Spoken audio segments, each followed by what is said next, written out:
Welcome to part two of predictions and keys for the game for this weekend. First game of part two, Kansas State at Texas Tech. Kansas State is without Dean Wade, their leading scorer and rebounder. They looked horrendous against Texas the other night, and they were at home. Texas Tech is a great defensive team, and they get sure buckets from Jarrett Culver, so I like Texas Tech in this game. Next game, Oklahoma State at Oklahoma. Oklahoma State, they shoot well from three, which could give Oklahoma some problems. They shoot 39% from three-point range.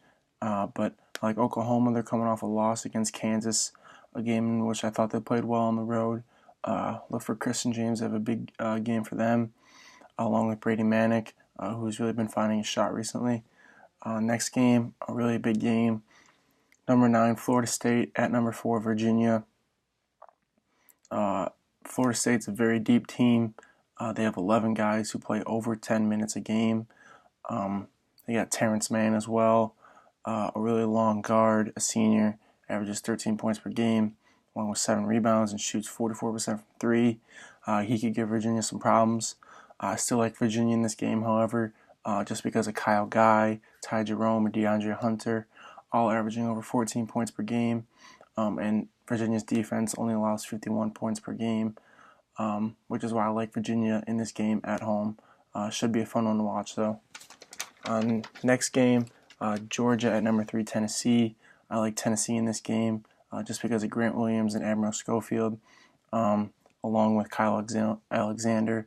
I don't think Georgia can match up with those guys, especially on the low block with Williams and Alexander. So look for Tennessee to get a big win there. Should be a double-digit win for Tennessee. Next game, West Virginia at Texas. Texas is starting to find their stride a little bit. Texas at home. It's a good team at home. West Virginia is struggling to close out games this year, which is why I like Texas in this game. Clemson at Duke, the big game, 8 o'clock Eastern Time or Central Time. I like Duke in this game just because of their defense. They're ranked second in defense, adjusted defensive efficiency, and also their offense is overpowering. I don't think Clemson can match up with them, so Duke will win this game. Then also Kansas at Iowa State should be a great game. Two really good offenses going at it.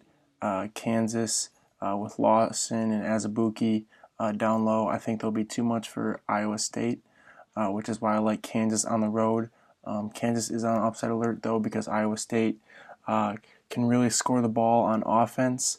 They do really well there, but I still like Kansas in this game. Should be a close one, though. I also like the next game, Xavier at Marquette. This one's on Sunday. Marcus Howard of Marquette averaging 24 points per game, along with the Hauser brothers. Sam's averaging 14 and Joe's averaging 10. All three of them shoot over 40% from three, which is why I like Marquette in this game. Xavier's not a super good team. They're a good team, but I like Marquette at home, so should be a fun one to watch, though, in the Big East. Another Big East game, Seton Hall at DePaul. A tough one to pick. I think Seton Hall will win this game, mostly because DePaul also struggles to close out games. Seton Hall also has Miles Powell, and I like Seton Hall's forward play and Sandro and Nazier, both averaging over 10 points per game. And I don't think DePaul has anyone who can stop them. If Seton Hall can keep Max Strus to under 12 to 15 points per game, then I like Seton Hall in that one. Next, Illinois versus Northwestern. Northwestern should win this game. Illinois struggles to take care of the ball, have averaged 15 turnovers per game, and they struggle to rebound the ball. So look for Vic Law to have a big game, but especially look for Derek Pardon to have a big game, especially on the offensive boards. So I like Northwestern in that game at home. Next game, number 21, Indiana versus number 2, Michigan. This actually should be a tough test for Michigan, with Romeo Langford averaging 18 points per game and Juwan Morgan averaging 16 and 8. He could cause problems.